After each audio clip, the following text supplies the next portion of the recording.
to our channel. Before we get started, click that like button, turn notifications, give all views thumbs up. Hi friends. So I just wanted to share with you that, of course, it's 378 days. My name is Ina Irby, by the way, and I am not a life coach. I am not a therapist, but I think we all help each other. It doesn't matter. Some of my therapists and individuals that want to be life coaches, they're not that positive. So I don't know. They're supposed to be, but one sister wanted to be a life coach, told me I needed to leave my husband, so because he wasn't one of Jehovah's Witnesses. So yeah, that was not a good life coach. So I just want to tell you, when it comes to people that you want to get help from, I like what it says here today. It says, I took a written inventory of my memories, feelings, and behavior whenever I lost my serenity, and then read it out loud to someone I trust. So that may mean you need to change your therapist.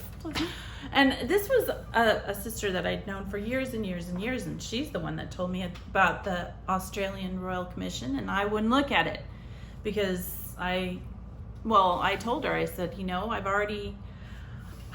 you're preaching to the choir here. I know about all this stuff. I just didn't realize that it was so prevalent in Jehovah's Witnesses, that child molesting was so prevalent. I thought I was just a one-time thing. And I remember the expose that Chessa was in that had mentioned all that they had gotten some of the Jehovah's Witness parents, and I remember the gentleman, he was the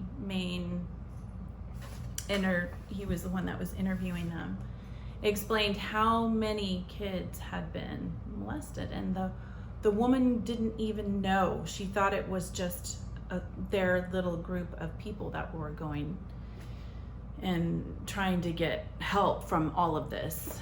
And when she found out, she just burst into tears. And I think when one child is molested and someone is not saying anything about it, it's wrong. And authorities need to be contacted. No brothers. And when the brothers find out, they need to call the authorities. That's it. End of story. Branch doesn't need to be called. Ridiculous. I am voting this year. I'm so excited. And I know my 9-year-old was explaining something to me, and this is not political. This is not a political thing. And if you're a Jehovah's Witness, you're like, oh, she's voting. Yeah, the first time ever I'll be voting. I'm 49 years old. I have never voted before in my lifetime. This man, he has been integral to my growing stages. And I loved what he said. Hi, honey. Hi. If you can all be quiet, I'd appreciate it. And go into the room, and then I can. It's okay. Go ahead. Go. Really appreciate how strong he stood for what was right. And my daughter, I really just wish Kamala Harris would just win altogether, but that's not how it works in America. They're just not ready for a woman. They weren't, whatever. And especially a woman of color. Heavens to Pete. No, they don't. No. And then my 9-year-old said, Mom, we don't want a dictator. We want, Mr. Biden is not trying to be a dictator. Vice President Biden. And she was right. He's not trying to be a dictator. And I talked to a friend this weekend, sweet girl. Oh, I love that family. Thank you, Romero family. I love you all. Oh, dear to my heart. And I appreciate her. She's still my friend, even though I shunned her. And so I'm so very grateful and humbled that she would even want to have anything to do with me. So in any case, we chatted, and she happened to mention that, you know, she was shaking when she voted for the first time. And I just think that it can be really challenging to just go against what has been instilled in us our whole lifetimes. But I don't want to miss this. I don't want to miss this at all. And I talked to another friend of mine. She said, "Why do you want to vote now? This is like terrible." And I think my 9-year-old said it. You know, we're not. Mr. Biden doesn't want to be Vice President Biden does not want to be a dictator. And my grandmother, she's so funny. She would say, "You have to pick the lesser of two evils." She's funny. I'm going to read this to you. This is really good. If you're stuck and you just, you know, it's hard when you leave the organization because you lose, you know, right? But you gain. I'm telling you got to read this book. And from my eyes, it was so encouraging. And from my perspective, the way he saw things was it was so inspiring, because I needed to be inspired. I needed to be fired up when I left, right? I knew there was badness, but I wasn't understanding how much my part played in it. When you sit down and you say, "Oh, well, Jehovah will take care of it." That's not fair. That's not right. Slavery. It changed because somebody voted. And come on, really, let's be realistic. Those corporate crazy men that go and put people in university like Stanford, they handpick who's going to be a lawyer in Bethel, and then send them, pay full ride to the university when they have told your children not to go. You probably missed your opportunity, right? Not to go to university.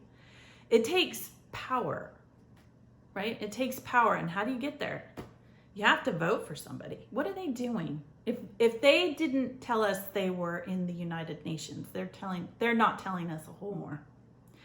And there's an open seat in the Senate after RBG has been gone, bless her soul. And we need somebody who's open-minded. We do not want to go back. We have to keep forward. So I'm going to read this and then I'll let you go. I had the painful sensation of being about to separate from a whole circle of honest and warm-hearted friends in Baltimore. The thought of such a separation, where the hope of ever meeting again is excluded, and where there can be no correspondence, is very painful. It is my opinion that thousands would escape from slavery who now remain there, but for the strong cords of affection that bind them to their families, relatives, and friends. The daughter is hindered from escaping by the love she bears her mother, and the father by the love he bears his children.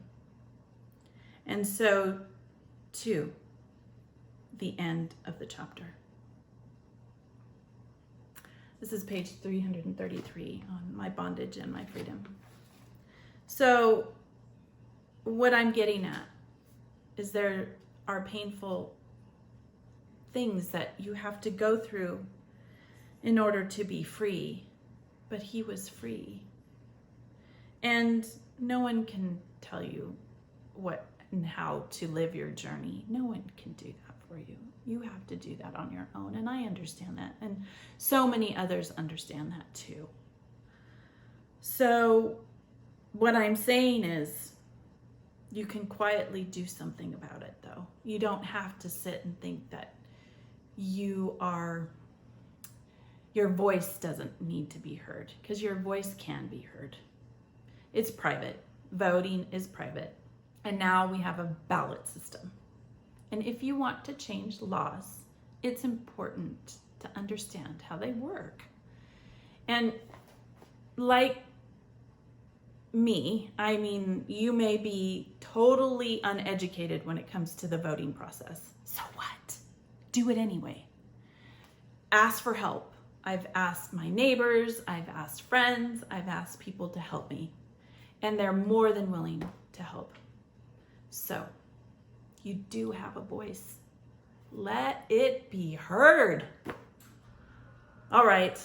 I hope this helps you on your healing journey. Follow your bliss and be good humans.